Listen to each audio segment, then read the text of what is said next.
There was a homeless guy in our neighborhood nicknamed Fantomas. When we were little kids, he used to tell us all sorts of stories. For example, how back in the day, before he became a bum, he supposedly went diving with the great Jacques Cousteau himself, a famous explorer in case anyone doesn't know. And Fantomas supposedly had a dick that was 25 centimeters long, and when they were diving, the poor guy got it caught on some coral and yelled, "Cousteau, cut it!" So Cousteau cut half his dick off, and Fantomas got offended. He had asked him to cut the coral, not his dick. Later, Fantomas fell into a manhole filled with boiling water, and for a while walked around with a burned leg. It got infected, and he died later.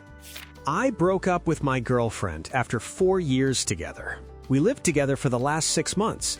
She was never known for her cleanliness, but love is blind. I put up with it. The last straw was the day she was making soup, stirring it with a spoon.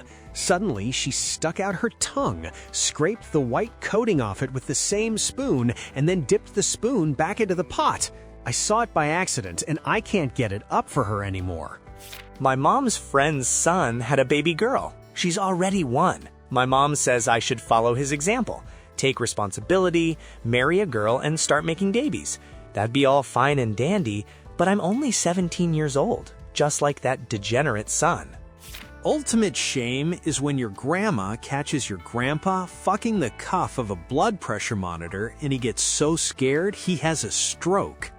In 3rd grade, there was this one boy in my class. Once, his uncle and his parents were drinking, and the uncle decided to take the kid for a ride on a snowmobile. The parents agreed. They were riding around when the uncle noticed the boy had fallen off. He turned around to go look for him and accidentally ran him over, killing him.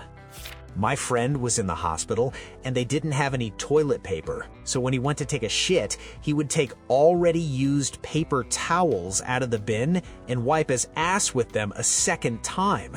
Well, 6 months later, he was diagnosed with hepatitis. For the last couple of years, I've switched to married women. It's easier. You meet up, then go your separate ways. They usually use protection, aren't trying to get pregnant by you. They're well maintained on their husband's dime and don't ask to be taken out since there's little time anyway. Though, to be honest, I no longer want to get married myself, looking at all this depravity, which I'm personally contributing to. During the quarantine, my grandmother moved in with us and is driving me crazy. She once cut sausage on my laptop because she thought it was a cutting board. She constantly and silently takes my things and does laundry 5 times a day. I've started hiding my clothes. The latest thing, she threw out my AirPods while cleaning because she thought they were some kind of drugs. My mom is an avid shopaholic and used to constantly drag me around shopping malls. Like many people, I naturally hated it. So one more time, she dragged me into a shoe store. I was in about 3rd grade at the time. The store was empty. She was forcing me to try on some sandals I couldn't care less about.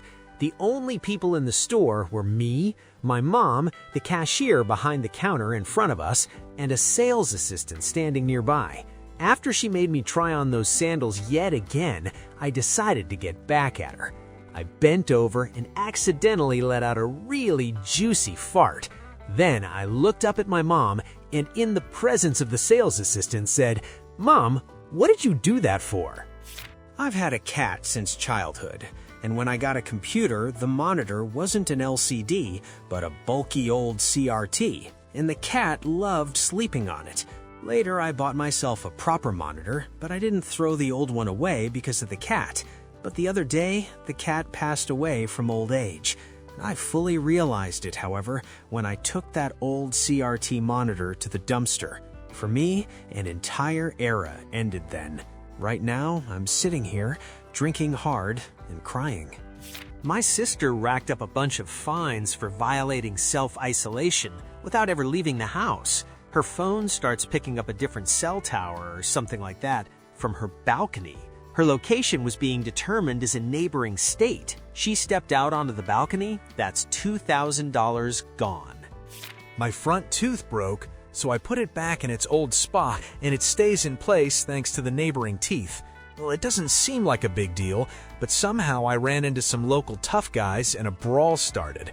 One of them slapped me, I spat out that tooth and said, "Guys, what the hell?" And they took pity on me. And then I picked that tooth up off the asphalt, put it back in, and I'm still walking around with it. Once, these dudes came into the electronics store where I work. They were walking along the aisles and waving their hands. Then they came up to me and wrote on a notepad that they needed a webcam. I asked, "Do you need one with a microphone or not?" They wrote on the notepad, "Go fuck yourself," and left. I fell asleep at a house party and later found out that 5 douchebags were rubbing their dicks on my lips. I ended up stabbing one of them with a knife. He filed a police report and I might go to jail. Don't fall asleep at house parties. I was dating a guy who was 22. My mom kept saying he was too old for me. I was 18. We constantly had arguments and fights about it. In the end, we broke up. A month passed, and he shows up. I say to him, "What do you want? Why are you here?" And my mom says from behind me, "Anna, he's here for me." I thought it was a joke, but now they're fucking in the other room, supposedly quietly, but god damn it, you can hear everything. My crazy acquaintance Bob was into every get-rich-quick scheme you can imagine. His last venture was raising crickets. Like, they're full of protein, and he could supposedly sell them to someone. The funny thing is, they multiplied in his apartment so much that there was nowhere to put them, and he started letting them jump around the house. It was a straight-up horror movie. Bob's girlfriend left him. That was the last straw for her. He had nothing to eat because he blew all his money on this business. So he started eating the crickets, frying them in a pan and eating them. Then they called a special service on him. They exterminated the crickets, and Bob himself was sent to a psych ward for 2 months.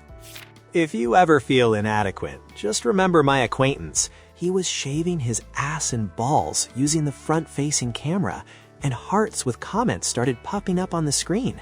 He had accidentally started a live stream on Instagram. Ultimate shame is when your mom catches you trying to text your girlfriend by tapping out the message with your dick on the screen. I have over 15 trips to the police station on my record, a bunch of fines for all sorts of nonsense, and one time I almost got a suspended sentence but managed to avoid it. And yet, I'm gonna study at the police academy. My mom says that someone like me, such a blockhead, won't be accepted anywhere else. Wish me luck.